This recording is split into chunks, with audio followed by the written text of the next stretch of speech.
now we are preparing for future talk. We will talk about crypto economy. So will decentralized token economy will truly replace the current centralized economy? Is this an illusion or is it a real thing?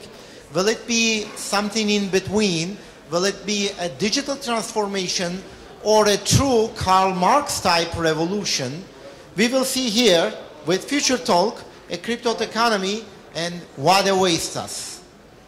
Now I am ready to announce our panelists here. With Sant Manukyan, Izinvest as moderator.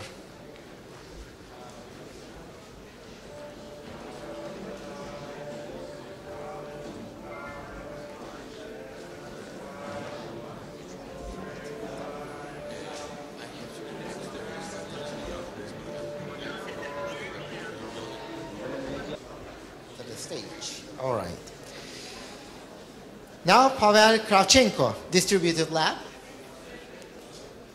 Please. And Soren Fogg, he produced Crypto Valley Association. Evgeny Mitkov, Everex.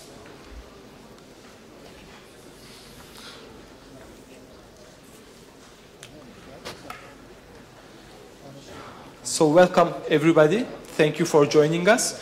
Guys, would you like to briefly introduce yourselves? Sure. Please. You start. Evgeny Mitkov, CEO of Everex, focused on global cross-border payments. Okay, I'm Søren Fogh. That will take a little longer. I have a startup called iProtus. It's basically where I developed a distributed ledger myself about 5 years ago. I wanted to do something with it. It's changed dramatically since.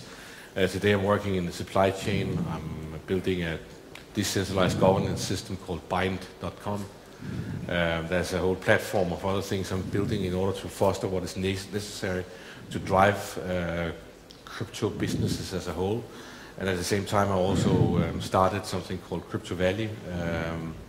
I was one of a handful of people in Tube that a long time ago stumbled across an idea called Crypto Valley, and I, particularly myself and my wife, started the ecosystem that have been growing into a platform for events, and then later became what is today known as Crypto Valley Association. My name is Pavel Kravchenko. I am from Ukraine. I'm a cryptographer. And I'm co-founder of the company called Distributed Lab.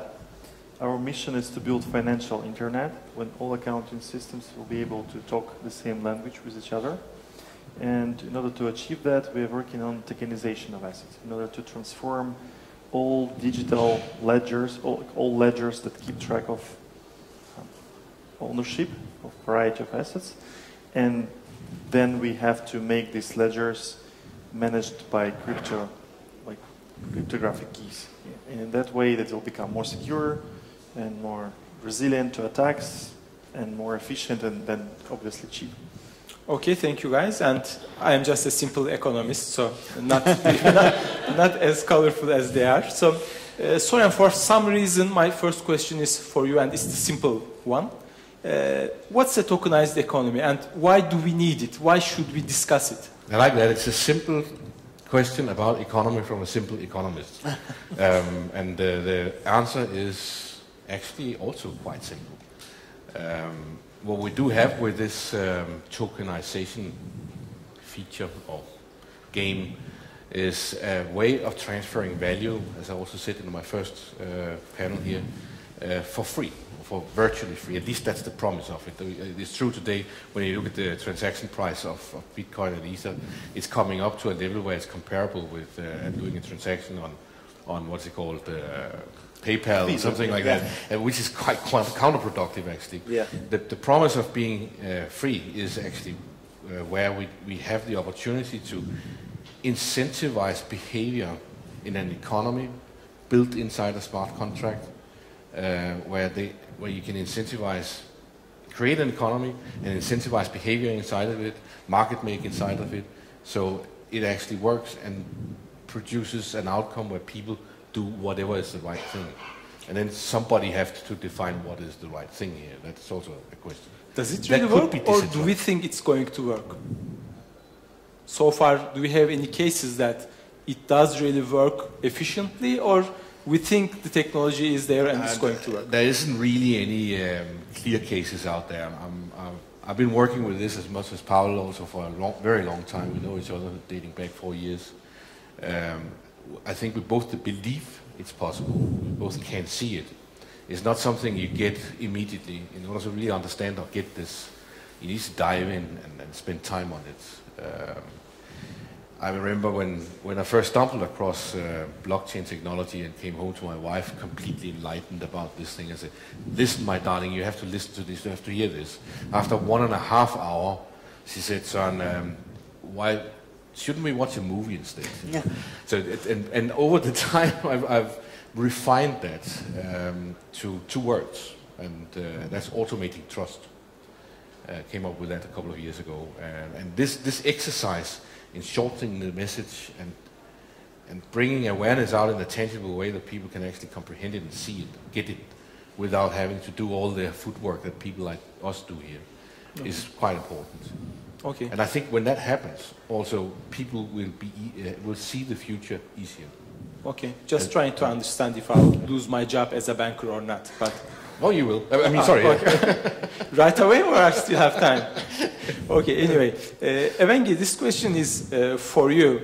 Where to start? I mean, I feel like the emerging markets are a better candidate because of their backwards economy. Millions of people are shun out of the financial system. But, of course, developed markets are where the technology and the infrastructure is. Where would be the right point? The emergings or DMs? I'll continue on the theme that Sandra started on an earlier panel before lunch. I think, yeah, it's great. Automated trust is indeed what this technology does.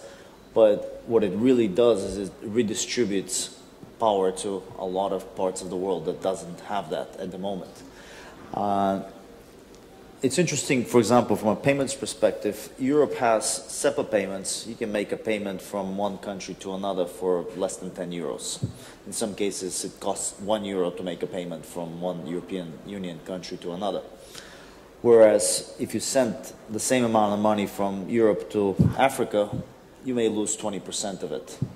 So the opportunity, I think, lies both in enabling emerging markets to operate as efficiently as developed markets, as well as in creating a much better payment infrastructure between, again, from a strictly payments perspective, between emerging and developed markets. Because wherever there's easy way of paying each other, that's where business develops. If there isn't an easy way to pay each other, people don't do that business. Simple as that. If you're going to lose 20% of what you're going to be paid, well, what's the point? You know, there's hardly businesses that have more than 20% profitability to be able to pay for the losses in the payment.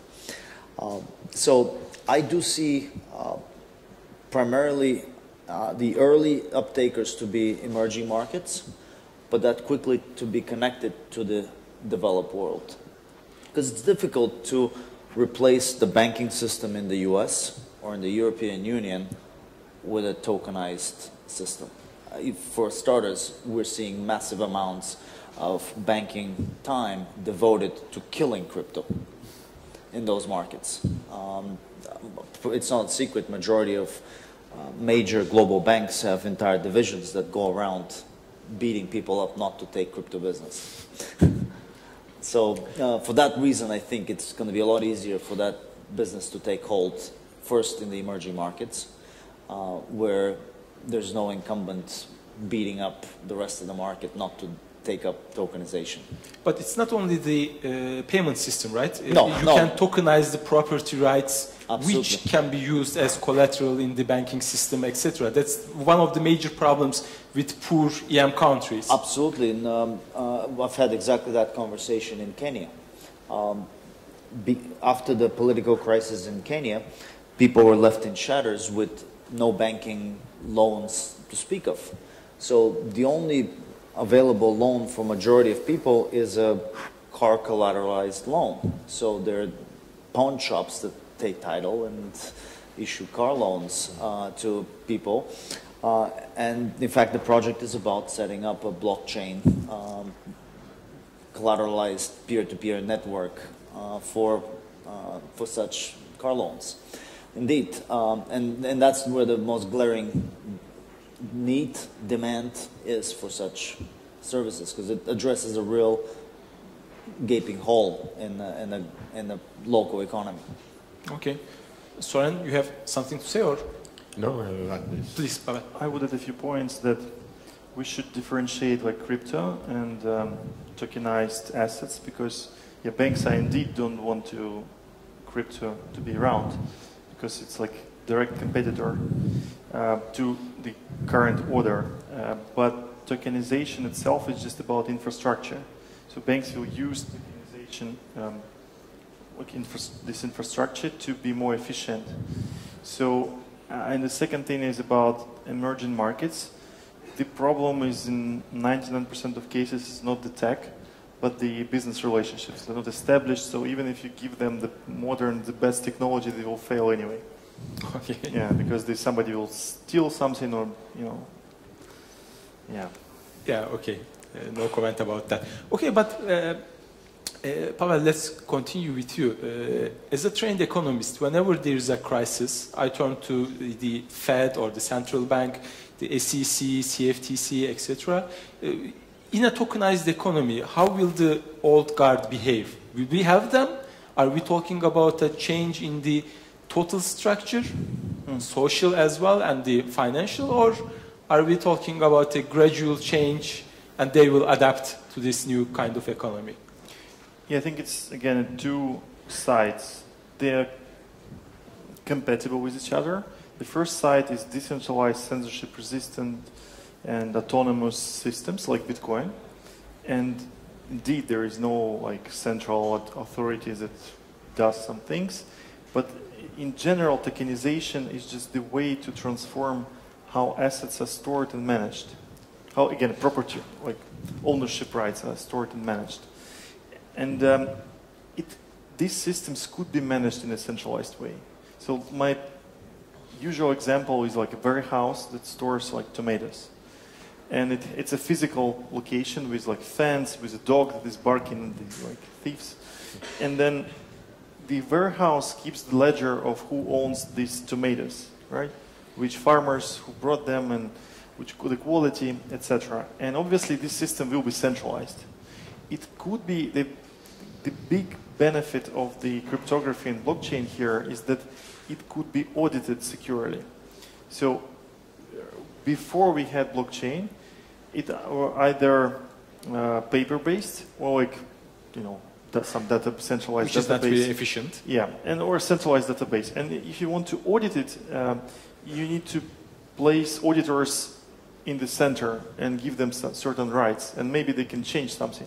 You cannot make external APIs and provide anybody ability to audit transactions. With blockchain, you can do that easily. So Bitcoin is the first financial system which is fully transparent and fully public. There is no physical security or admins or etc. And anybody can audit it, but they can change on the accounts that belong to them. So the same principle will be applied to any accounting system. Could be fully centralized. So to answer your question, if we start from here, then we can use existing business relationships where custodians, are responsible for keeping assets and managing the ledger, and regulator is keeping custodians, honest, and auditors validate, audit transactions. So nothing has changed, and we don't need to introduce any new law, because the problem appears when the Securities Commission in Ukraine. It's a popular thing when the regulator says the way this stock should be accounted is a paper certificate with a stamp, whatever, and you can't obviously digitize that because it's said paper certificate with a stamp. SEC in the US doesn't say anything like that. They say the principles. So when actually a tokenized economy doesn't require any new law.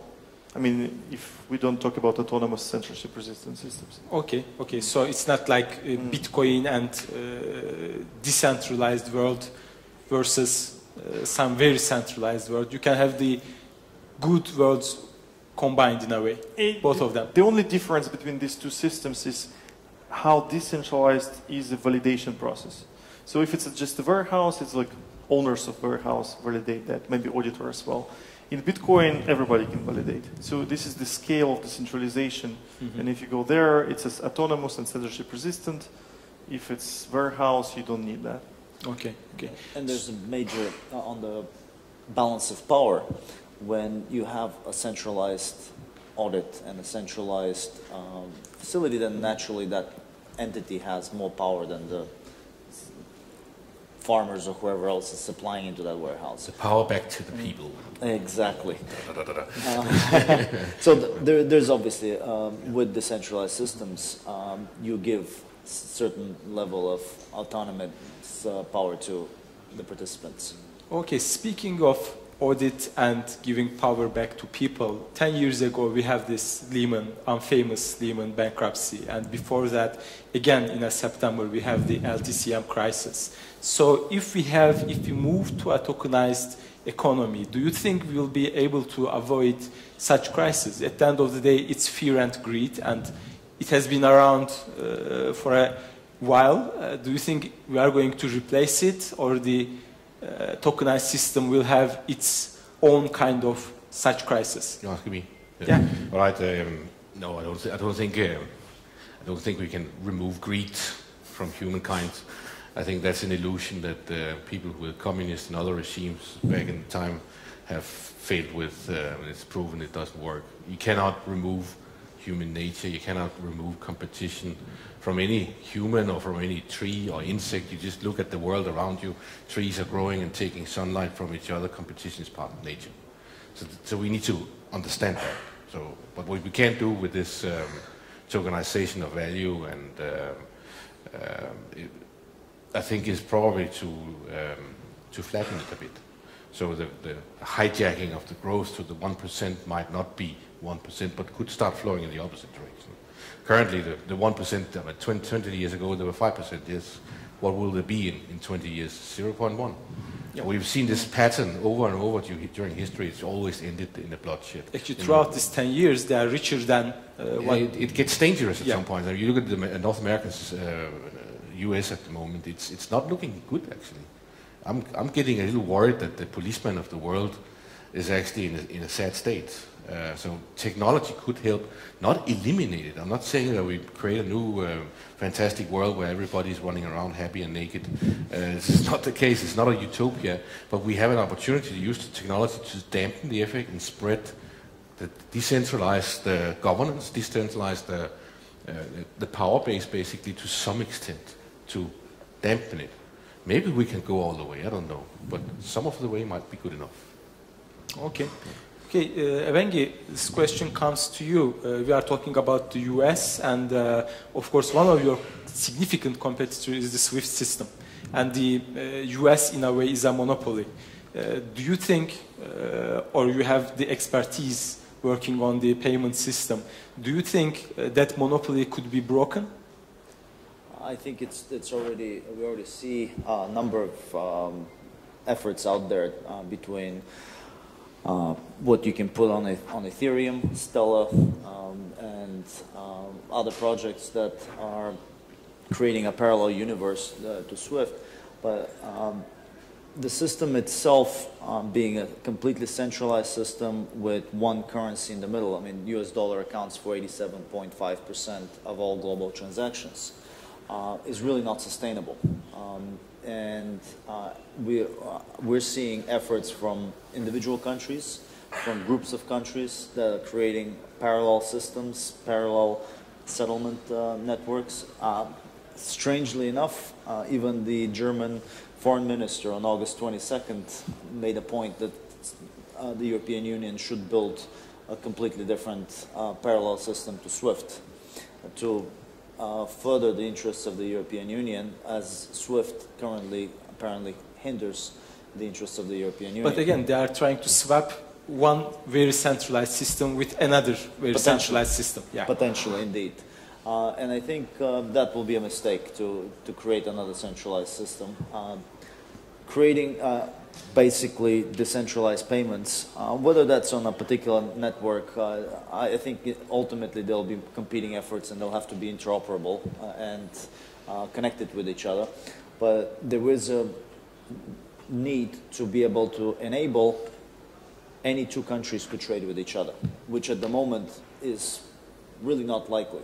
I remember going to Latin America for the longest time in previous decade, and you'd be surprised, Brazil had no trade activity with Chile, with which it shares thousands of kilometers of border. There were like 2 border points between between Argentina and Chile, I meant to say. Between Argentina and Chile, there were like 2 border checkpoints, something of that sort. And there was no international trade between the two. Everybody sort of traded with the US because that's the payment currency pair there was Argentinian peso dollar and there's Chilean peso dollar. And despite thousands of kilometers of border, there was no trade. Decentralized tokenized assets, if you have a crypto peso on each side, you can very easily trade between the two countries and develop. And that's starting to also happen in Africa. Majority of African countries were trading with their respective European former colonialists. Now they're starting to trade with each other. But they're coming up against the same problem. How do we trade? I mean, there's no payment network set up between us. So potentially a digitalized blockchain of fiat currencies would address that need. And similarly, the problem occurs in Asia as well. If you look at Asia, with the exception of Japan, the rest of the currencies are non-deliverable, non-convertible currencies. So there's all sorts of restrictions in country. Potentially having digital representations of those currencies will massively enable trade between Asian countries. You have the One Belt, One Road, for example, being built by China.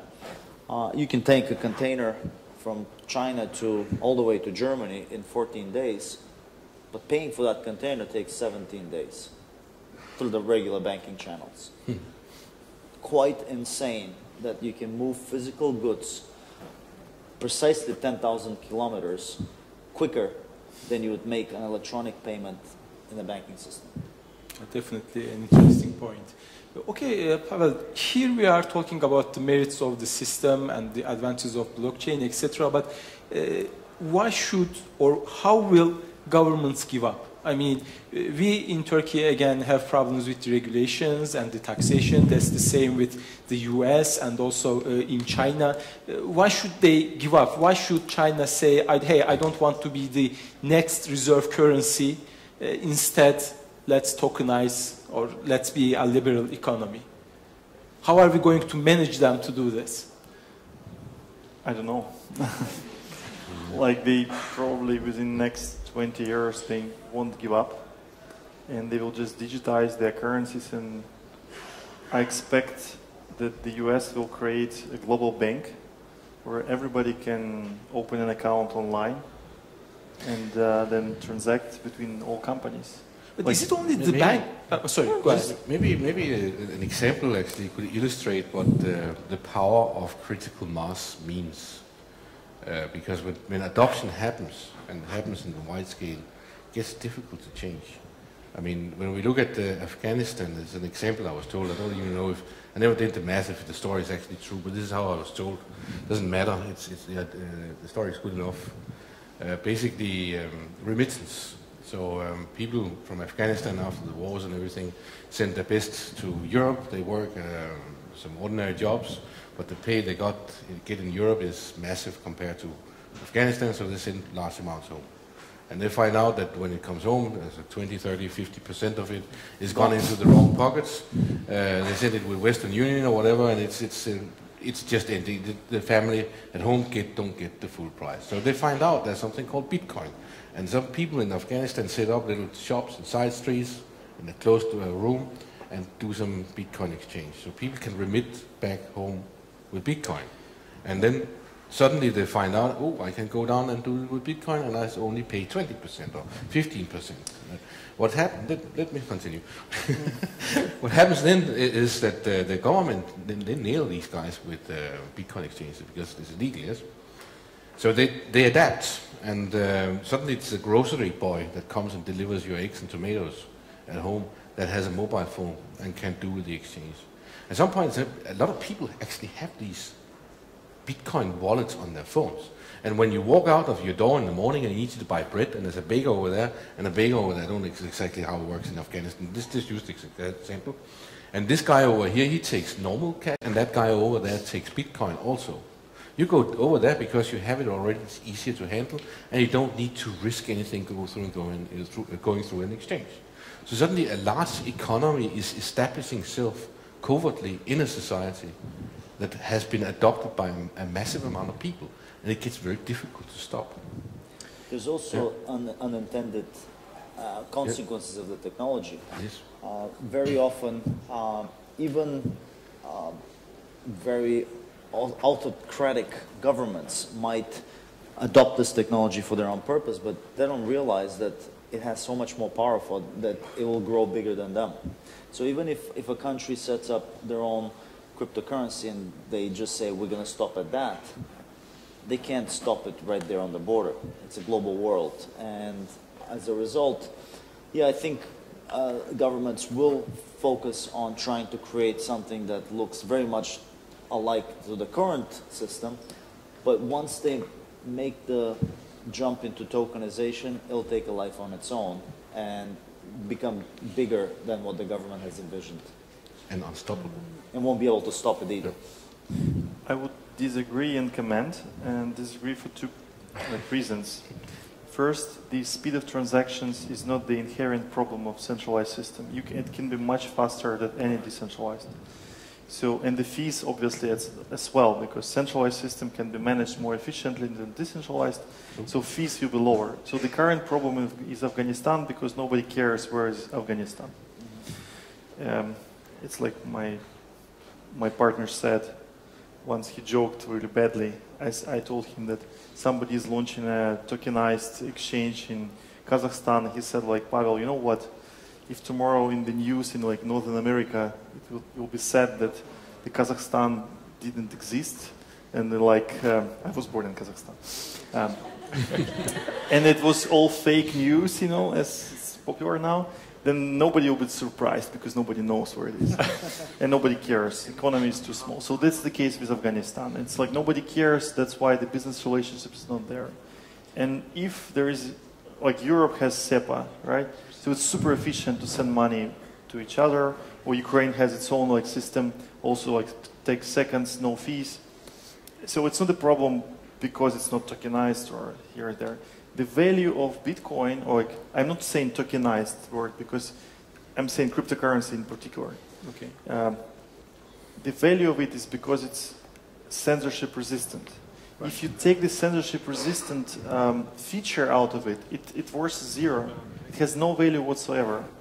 But the censorship resistance comes with a cost. And the cost is volatility, cost is anonymity in theft, right? So anonymity is not only not only good feature. When you lose your money, you like blame old Satoshi that it's all anonymous, right? Well, it's the same as throwing your wallet on the sidewalk. Yeah, but then you don't keep $1 million with you, right? You just cannot do that. So I see the value for the cryptocurrency in markets that need censorship resistance. And these are indeed like gray markets and black markets. And they don't use Bitcoin yet. They like use very little. But when they catch up, then obviously the value can increase significantly. But for regular payments, for people who don't really care about censorship resistance, they are like doing the regular jobs, they have nothing to hide. For them, companies like PayPal and banks, they will introduce super efficient systems and global systems. That's Maybe why Apple and Google and Amazon. Yeah. That's why I'm saying that there will be a global bank that anybody can open an account in a second online.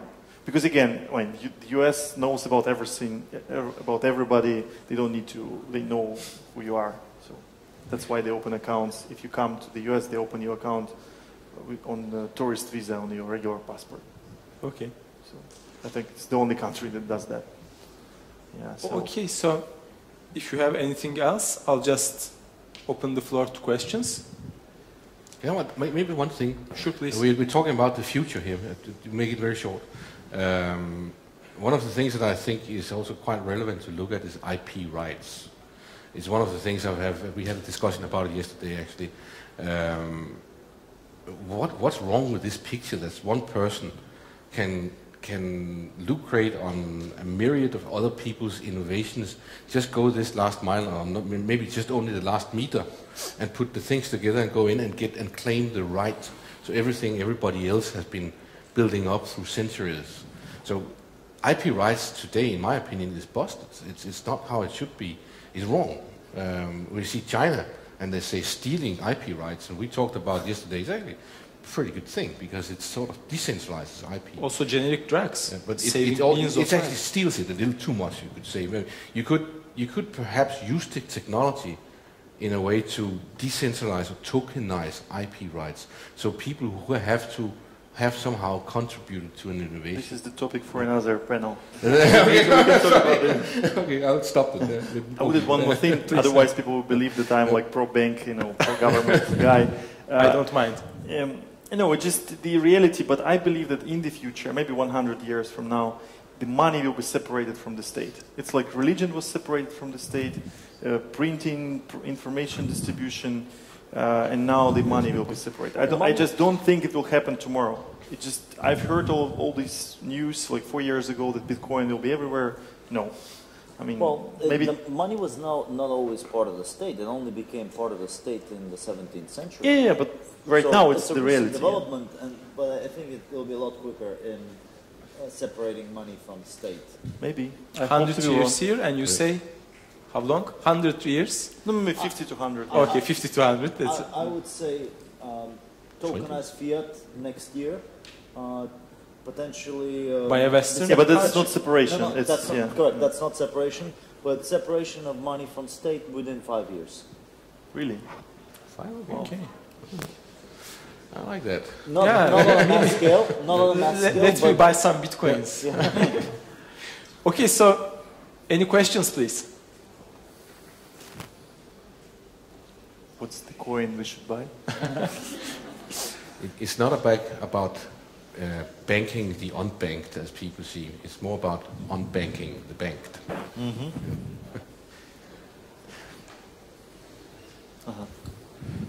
Hello.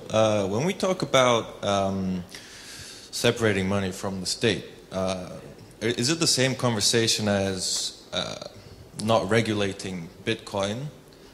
Yeah. Could the state regulate Bitcoin but still not have a central bank or something like that? Can you envisage anything like that? Yeah, this is the one step towards that. You cannot regulate. When you don't regulate religion, that's the same. You say like whoever believes in. It self-regulates. Yeah. Well, there's still, even on religion, there's still sort of regulations, but so there's obvious. Well, taxes mostly. There'll always be some sort of control on human activity, because if left unchecked, humans can pig out very easily.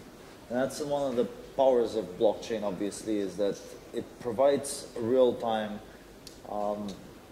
balance of power and checks and audit capability. So effectively, blockchain has an embedded regulation in it. When I talk about separating money from states, I think states have pretty much proven that they're incapable of maintaining trust in the currencies.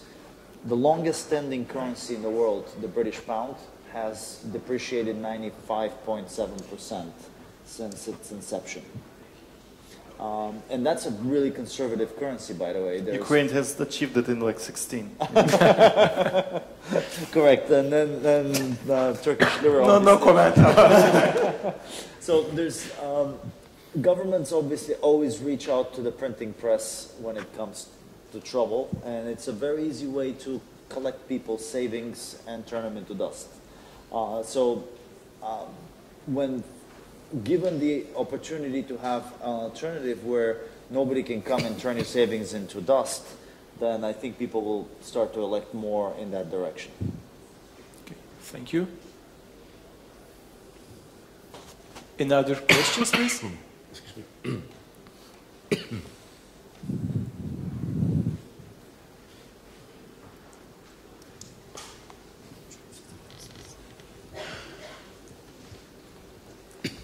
So if the state and the money are separated, and if you are rich, how safe is it to keep your money in cryptocurrency?